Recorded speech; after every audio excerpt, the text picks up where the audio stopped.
हमने नौवा पाठ जब तक जिंदा रहूं लिखता रहूं, यह विश्वनाथ प्रसाद तिवारी, इनका पाठ हमने शुरुआत की है। तो आगे का पाठ हम आज देखेंगे। पन्ना क्रमांक 83। यहाँ पे हमने देखा कि तिवारी जी और नागर जी, इन दोनों में बातचीत के रूप में यह पाठ चित्रित किया गया है, दर्शाया गया है।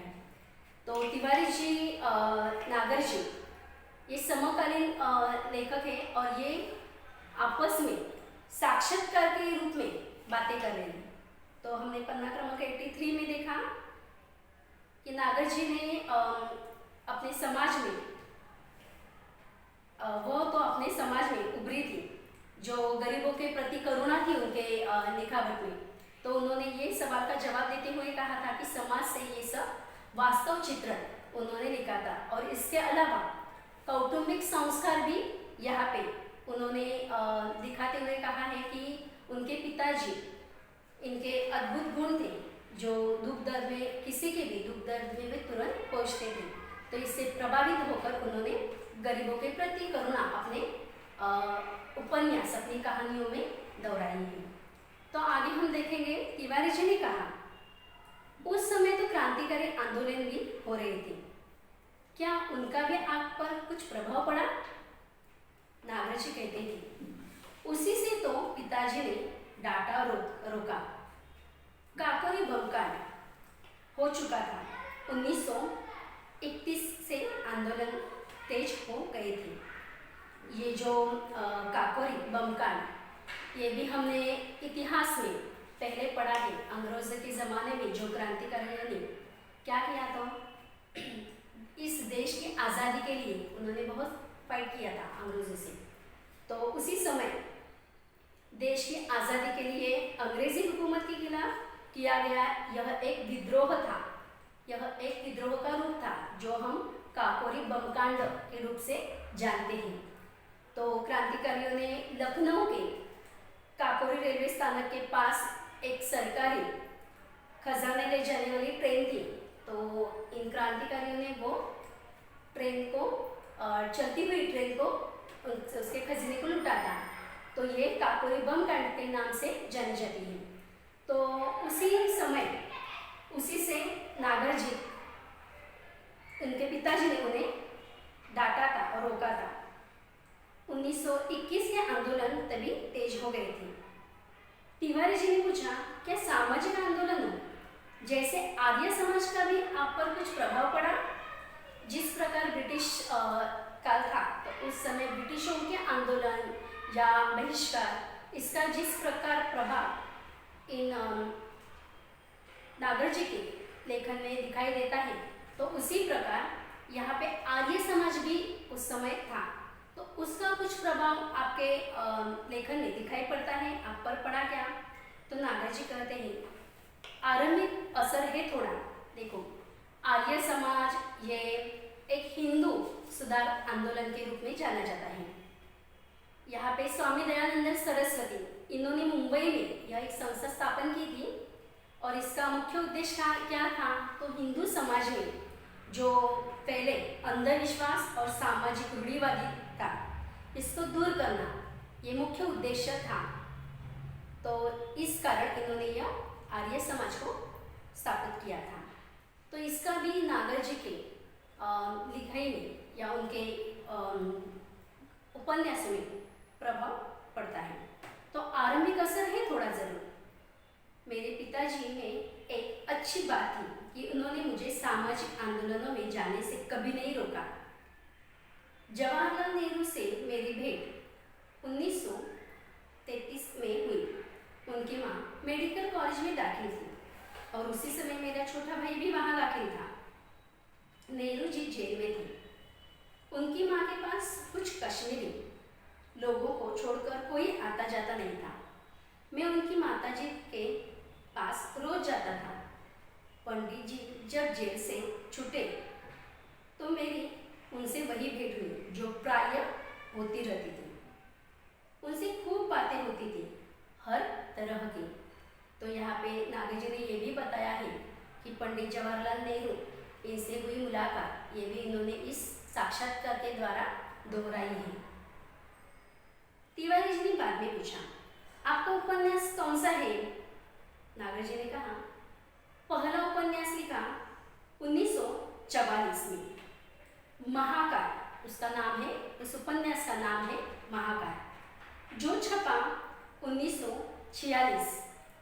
1946 में 2 साल बाद वो छपा।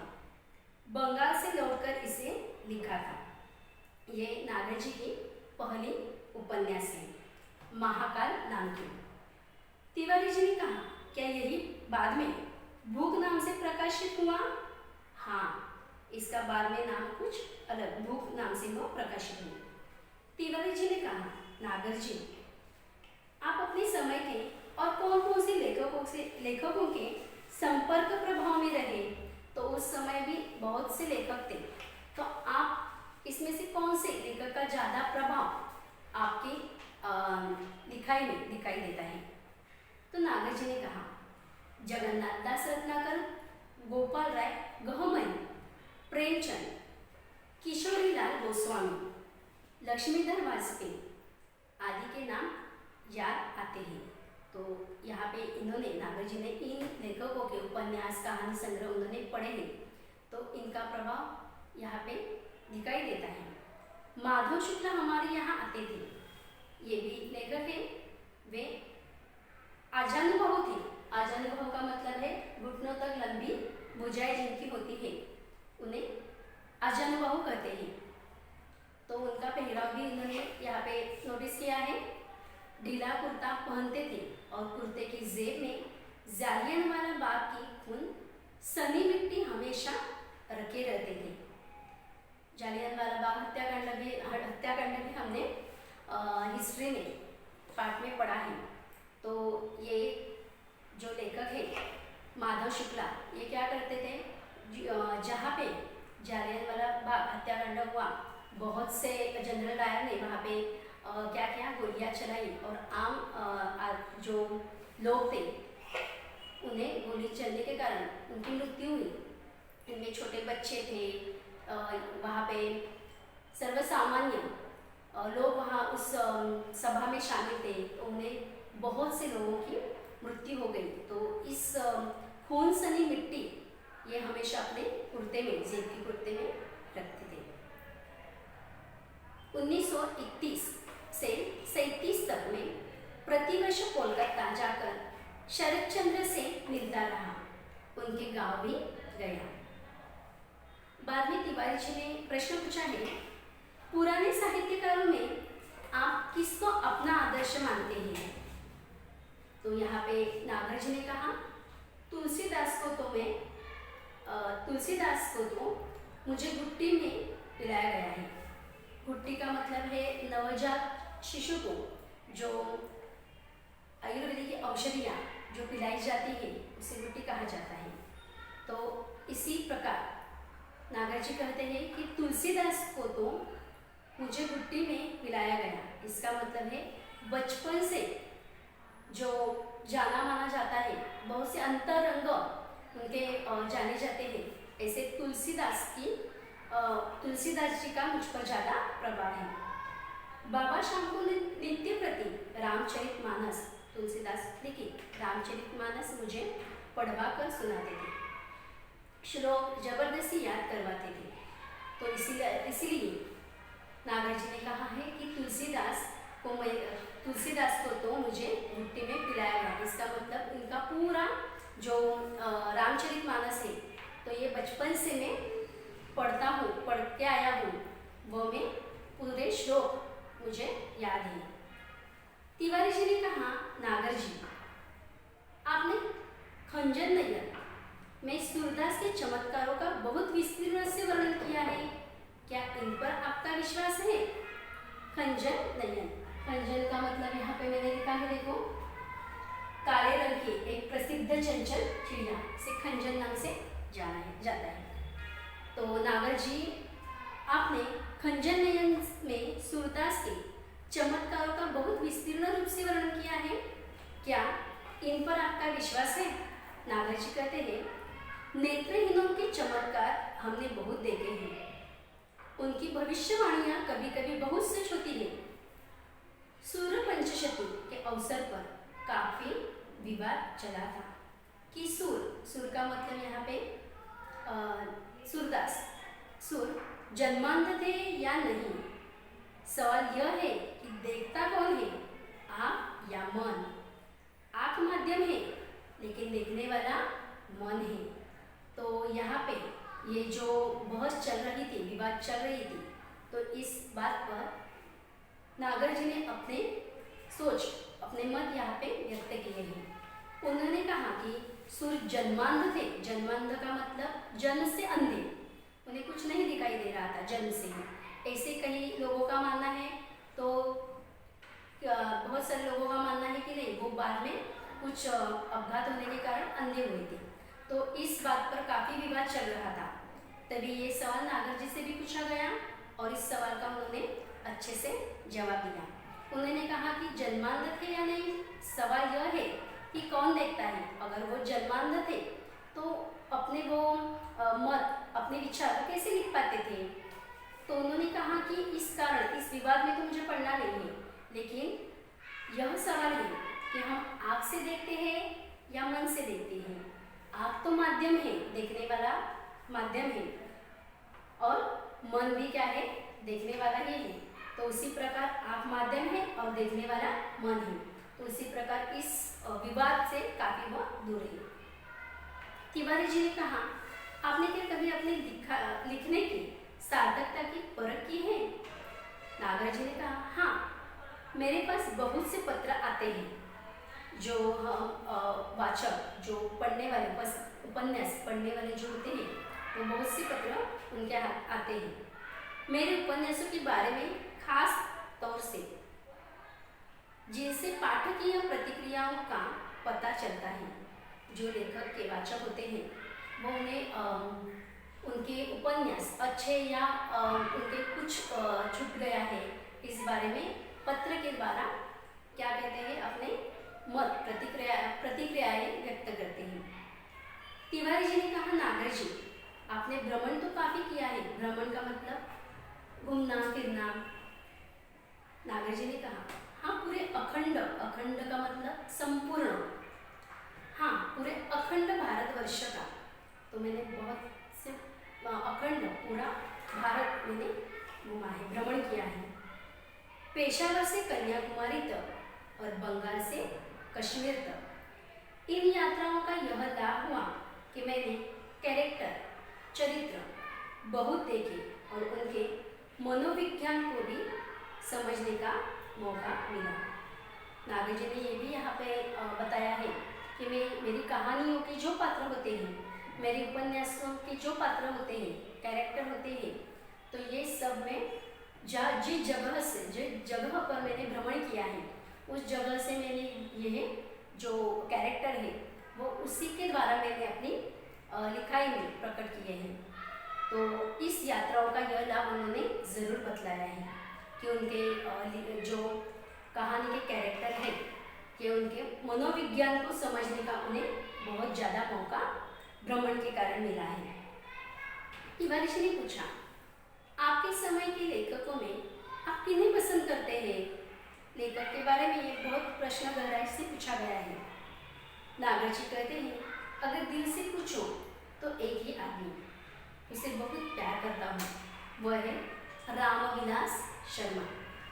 प्रभात कुमार मुखोपाध्याय का संग्रह देसी और विलायती अगर मिल जाए तो फिर पढ़ना जरूर चाहूँगा। बदलते हुए भारतीय समाज के सुंदर चित्र है उनकी कहानियों में। टॉल्स्टॉय और चेखव की रचनाएं भी मुझे प्रिय हैं। तिवारी जी ने कहा, आपने तो पत्रों का भी बहुत संकलन किया है। संकलन का मतलब है संग्रह। जो पढ़ने वाले पाठक जो होते हैं, तो इनके जो पत्र आते हैं उनका भी संग्रह उन्होंने किया है। नागर जी ने कहा, हाँ, बहुत। पत्रों का संग्रह भी काफ़ी है, लेकिन वह व्यवस्थित नहीं है। मैंने प्रत्येक जाति के रीति रिवाज भी इकट्ठे किए हैं। यहाँ पे उन्होंने जो पूरे भारत में भ्रमण किया तो वहाँ के उनके रीति रिवाज ये सब उन्होंने क्या किए हैं, इकट्ठा किए हैं। इसके लिए घूमना बहुत पड़ा है। बड़े बूढ़ों से सुनकर भी बहुत कुछ प्राप्त किया है। कुछ बातें ऐसी भी होती हैं जो बुजुर्गों के विचारों में होती है, वो हम क्या कहते हैं, किसी पुस्तक में हमें पढ़ने के लिए नहीं मिलती। कुछ रीति रिवाज जैसे रूढ़ी परंपराएं होती हैं, ये रूढ़ी परंपराएं बुजुर्गों के द्वारा हमें पता चलती है। तो इसका भी उन्होंने ये भी उन्होंने दर्शाया है कि बहुत से जो मैंने लिखावट में मेरे आते हैं रीति रिवाज, तो मैंने बड़े बूढ़ों से सुनकर कुछ प्राप्त किए हैं। गदर के फूल के लिए मुझे बहुत लोगों से मिलना जुलना पड़ा। गदर के फूल इस उपन्यास में बहुत से कैरेक्टर हैं और इस कैरेक्टर के लिए उन्होंने क्या किया, बहुत से लोगों को मिले और उनसे कुछ कैरेक्टर अपने अंक में या अपनी कहानी में उन्होंने दर्शाए। आगे तिवारी जी ने पूछा, आपने अपने उपन्यासों के लिए फील्ड वर्क बहुत किया है। नागर जी, हाँ, बहुत करना पड़ा। नाचो बहुत गोपाल के लिए सफाई कर्मियों की बस्तियों में जाना पड़ा। देखो, कोई लेखक होते हैं, ये लेखक जो सोचते हैं अपने मन की बातें वो लिखते जरूर है, लेकिन इसके पीछे भी उन्हें बहुत प्रयत्न करने पड़ते हैं, उनकी बहुत कठोर मेहनत होती है।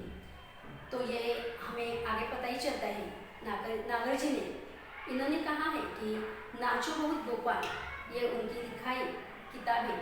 इसके लिए उन्होंने सफाई कर्मियों की बस्तियों में उन्हें जाना पड़ा, उनके रीति रिवाजों का अध्ययन करना पड़ा। ये सफाई कर्मचारी कैसे रहते हैं, उनका खाना रहना ढंग कैसा है, ये सब उन्हें आत्मसात करना पड़ा। इसे बहुत अच्छे से सीखना पड़ा और बाद में ये सब अपनी किताब में वो लिखते हैं। तिवारी जी ने कहा, नागर जी, क्या आप मन और प्राण को अलग अलग मानते हैं? नागर जी ने कहा, हाँ, प्राण को मन से अलग करना पड़ता है। मन की गति आगे तक है, प्राण को वहां तक खींचना पड़ता है। मन एक ऐसा निर्मल जल है जिसे जीवन के संस्कार रंगते हैं। मन प्राण से ही सदता है। तो मन और प्राण ये दो अलग अलग होते हैं, ये बताते हुए इन्होंने बहुत से अपने मन के विचार यहाँ पे प्रकट किए। उन्होंने कहा है कि प्राण को क्या करना पड़ता है, मन जहाँ ले जाता है वहाँ खींचकर ले जाना पड़ता है। और मन क्या है, ऐसा निर्मल जल है जिससे जीवन के संस्कार रंगते हैं। हमारे जीवन के संस्कार निर्मल मन से ही रंगते हैं। इसलिए मन और प्राण, इस बात में नागर जी ने कहा है कि मन प्राण से ही क्या होता है, सदता है। आगे तिवारी जी ने पूछा है कि सुर में अपने मन को ही पकड़ा है। नागर जी, हाँ, सुर ने एक जगह लिखा है, मैं 10 दिशाओं में देख लेता हूँ। जब पूरी प्राण शक्ति एक जगह केंद्रित होगी तो इंट्यूटिव आई बनाएगी। इंट्यूटिव आई का मतलब है मनुष्य के अंतर्मन में या मनुष्य के अंतर्मन की आँख, इसे इंट्यूटिव आई कहा गया है। तो उन्होंने ये भी कहा है जब पूरी प्राण शक्ति एक जगह केंद्रित होगी तो इंस्टीट्यूटिव आई बनाएगी।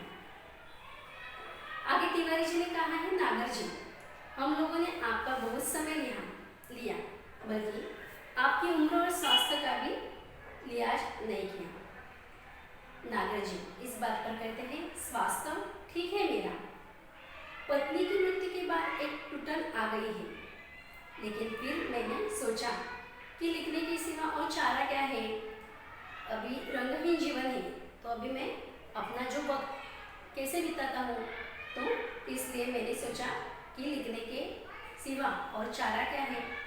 तुम लोग यह मनाओ कि जब तक जिंदा रहूं लिखता रहूं। तो इस पर नागर जी ने अपनी यही बात स्पष्ट कह दी कि आपकी मुझे बेस्ट विशेष चाहिए क्या, कि मैं जब तक एक लेखक है, लेखक के लिए मुझे क्या चाहिए, तो जब तक मैं जिंदा रहूं तब तक लिखता रहूं, ये बेस्ट विशेष आपसे चाहिए। तो एक नाव के यात्री इस बुक के द्वारा इस किताब में से ये पाठ ली गई है। तो इस प्रकार जब तक जिंदा हूँ लिखता रहूँ, यह विश्वनाथ प्रसाद तिवारी इनकी ये जो पाठ हमने पढ़ी है, तो इस पाठ के कुछ कठिन शब्दार्थ मैंने